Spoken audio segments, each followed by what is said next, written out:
এই চ্যানেলে সম্প্রচারিত সকল খবরই সচেতনতামূলক এবং শিক্ষণীয়, কোনো কিছুই প্রভাবিত নয়। জল বাড়ছে ফুলোহার নদীতে, তাই নদী তীরবর্তী 9টি গ্রাম এই মুহূর্তে সতর্কতায় রয়েছে। গ্রামে ঢুকেছে জল, জলবন্দী হয়ে রয়েছে কয়েক হাজার মানুষ। মালদা জেলার হরিশ্চন্দ্রপুর 2 নম্বর ব্লকের দৌলতনগর গ্রাম পঞ্চায়েতের ইসলামপুর গ্রাম পঞ্চায়েতের রশিদপুর, উত্তর ভাকুরিয়া, দক্ষিণ ভাকুরিয়া, কাওয়াডোল, তাঁতিপাড়া সহ একাধিক এলাকায় নতুন করে প্লাবিত হচ্ছে। বন্যা কবলিত উত্তর ভাকুরিয়া বাসিন্দা গৌরী মণ্ডল এই জল বাড়ার ব্যাপারে ঠিক কি জানিয়েছেন শোনাবো আপনাদের।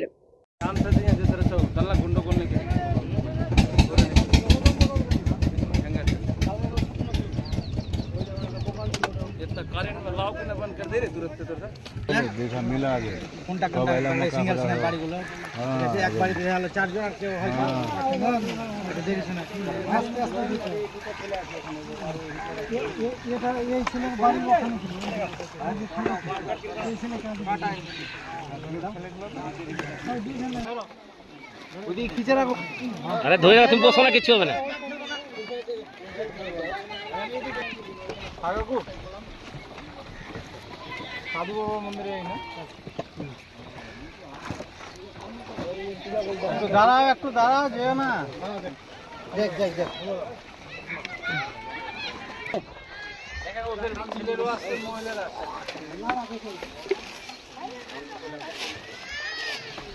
চলে যায় না, দাঁড়ান একটু ছাড়েন, আরো লোক চলে আসছে ওদিক, ওই পাড়ে চলে আসছে তো। লাইন ধরানি লাইন ধরানি লাইন ধরে লাইন ধরে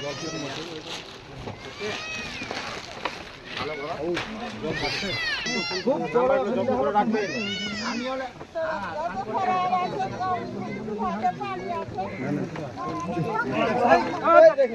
এই তিরপলগুলো খুলো খুলো,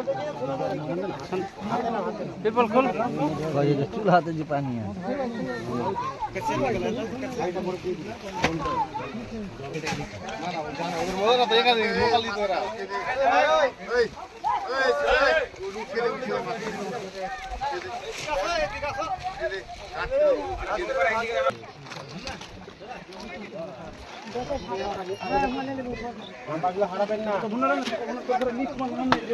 মাঝিরও ফোন নাম্বার দেওয়া আছে, যদি ডাক্তারের কাছে যেতে হয় বা হসপিটালে তাহলে ফোন করবেন। ভিডিওর নাম্বার, সভাপতির নাম্বার, সবার নাম্বার দেওয়া আছে। টানো টানো টানো এদিকে সহদেব।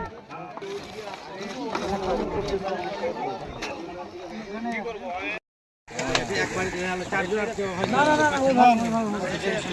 আস্তে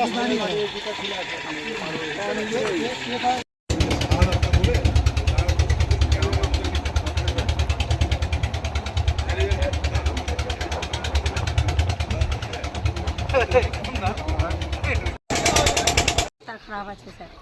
জল কতটা বাড়ছে? এইটুকু হয়েছে জল। তো কিভাবে থাকছেন? খুবই গঞ্জনে থাকছি, সব জিনিস পড়ে যাচ্ছে। কোন এলাকা এটা? উত্তর ভাকুরিয়া। বাড়িতে কে কে কে আছে? ওই না একালা আছে। তো আপনাদের তো প্রশাসনের তরফে থাকবো। আজ কি দেওয়া হলো? তিরপাল, খাবার, কে দিতে এসেছিল? প্রশাসন। প্রসাদ। আপনার নাম? আপনার নাম, বাড়ি? উত্তর ভাকুরিয়া। আমাদের অবস্থা খুব আশঙ্কাজনক। আজ 7 থেকে 8 দিন থেকে কন্টিনিউ জল বেরিয়ে চলে যাচ্ছে, জল সীমার উপরে উঠে গেছে এবং আমাদের অবস্থা ভালো নয়। প্রশাসন কি আপনাদের? হ্যাঁ, প্রশাসন সাহায্য করেছে, আমাদের নৌকা দিয়েছে, আজকে কিছু ত্রাণ বিলি করে গেছেন, যে শুকনো খাবার, পলিথিন এবং কিছু কাপড় চোপড় দিয়ে গেছে। মানুষের কিছুটা রিলিফ হবে। কি হয়ে আছে? আমাদের উত্তর ভাকুরিয়া, দক্ষিণ ভাকুরিয়া, রশিদপুর, কাওয়াডোল, মিরপাড়া থেকে নিয়ে প্রায় মোটামুটি 17 থেকে 1800 পরিবার জলবন্দী অবস্থায় আছে। এটা কি? আমরা চাইছি আমাদের প্রশাসন পূর্ণ সাহায্য করুক এবং যেভাবে করছে আর একটু ভালোভাবে করলে আমাদের খুব ভালো হবে। আপনার নাম? সূর্য মণ্ডল, বাড়ি? উত্তর ভাকুরিয়া। ব্লকে এসেছি, এখানে কিছু অঞ্চলে আমরা দেখতে পাচ্ছি ফুলহারের জল ঢুকেছে, তার জন্য প্রায় 9টা গ্রাম এফেক্টেড হয়েছে। যে মানুষগুলো আছে তাদেরকে বিভিন্ন ধরনের সহযোগিতা আমরা প্রোভাইড করছি, ত্রাণ থেকে শুরু করে আরও যা যা প্রয়োজন তাদেরকে শিফট করার ব্যবস্থা করা হচ্ছে এবং স্বাস্থ্য ক্যাম্প করা হচ্ছে, যারা পশুদের খাবার আছে সেটা ব্যবস্থা করা হচ্ছে মাননীয় মুখ্যমন্ত্রীর নির্দেশ অনুযায়ী। আজকে রিভিউ করা হলো এবং যারা জমি হারিয়েছেন তাদের পাট্টার জন্য বলা হয়েছে, স্বাস্থ্য শিবির করা হচ্ছে। আশা রাখছি তাদের কোনো অসুবিধা না হয়, সেটা ব্লক প্রশাসন দেখবে। স্যার পানি টিউবওয়েলস করছি, তার সঙ্গে ট্যাঙ্কার্স করে জল প্রোভাইড করছি, যাতে কোনো অসুবিধা না হয় সেটা দেখি। আমরা ওয়াটার অ্যাম্বুলেন্স একটা করেছি, যেখানে কোনো মেডিকেল এমার্জেন্সি হলে সেটা টেক কেয়ার করা হবে। তার সঙ্গে সাফিসিয়েন্ট অ্যান্টিভেনামস আমাদের PHC level as well as rural hospital লেভেলে অ্যাভেলেবেল আছে। আশা রাখছি কোনো অসুবিধা হবে না।